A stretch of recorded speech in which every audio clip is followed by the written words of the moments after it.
കൂട്ടുകാരിയുടെ കല്യാണത്തിന് പോകാൻ, അതായത് റിസപ്ഷന് പോകാൻ റെഡി ആയാലോ. അപ്പോൾ സിമ്പിൾ റിസപ്ഷൻ ലുക്ക് നമുക്ക് നോക്കിയാലോ.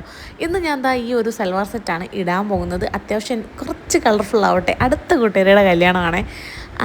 അതിൻ്റെ കൂടെ ദാ ഈ ഒരു കമ്മലാണ് ഹൈലൈറ്റ്. ഇത് എനിക്ക് എൻ്റെ ബെസ്റ്റ് ഫ്രണ്ട് മേടിച്ച് തന്നിട്ടുണ്ടായിരുന്നതാണ്. അപ്പോൾ ആ ഒരു സമയത്ത് തന്നെ ഞാൻ ഈ ഡ്രസ്സും എടുത്തിട്ടുണ്ടായിരുന്നു. അപ്പോൾ രണ്ടും കൂടെ പക്കാ മാച്ച്.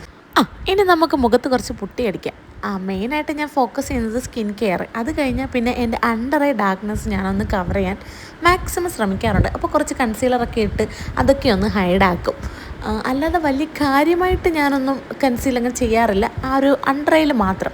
അതിനുശേഷം ഞാൻ നമ്മുടെ ഐ ഷാഡോ ഇടാറുണ്ട്. അതെനിക്ക് മസ്റ്റാണ്, അത് എനിക്ക് ഭയങ്കര ഇഷ്ടവുമാണ്. അപ്പോൾ ഞാനതൊക്കെ ഇട്ടു.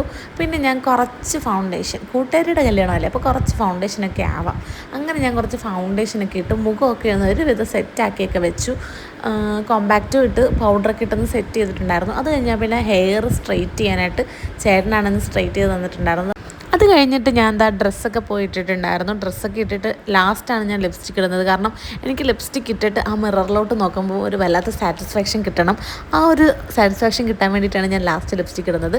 ഇതാ എൻ്റെ ക്വിക്ക് ഔട്ട്ഫിറ്റ് ചെക്കാണ് നിങ്ങളിപ്പോൾ കണ്ടുകൊണ്ടിരിക്കുന്നത്. ആ കമ്മലൊക്കെ നല്ല അടിപൊളിയായിട്ട് മാച്ച് ആവുന്നില്ലേ? ഉണ്ടെന്ന് പറയണേ പ്ലീസ്. അപ്പം ഇന്നത്തെ എൻ്റെ ഗെറ്റ് റെഡി വിത്ത് മീ ഇത്രയേ ഉള്ളൂ. ലാസ്റ്റ് എല്ലാവരും വന്നിട്ടുണ്ടായിരുന്നു. ഞങ്ങളെല്ലാവരും കല്യാണത്തിന് റെഡി ആയിട്ടൊക്കെ നിൽക്കുവാണ്. അപ്പോൾ ബൈ.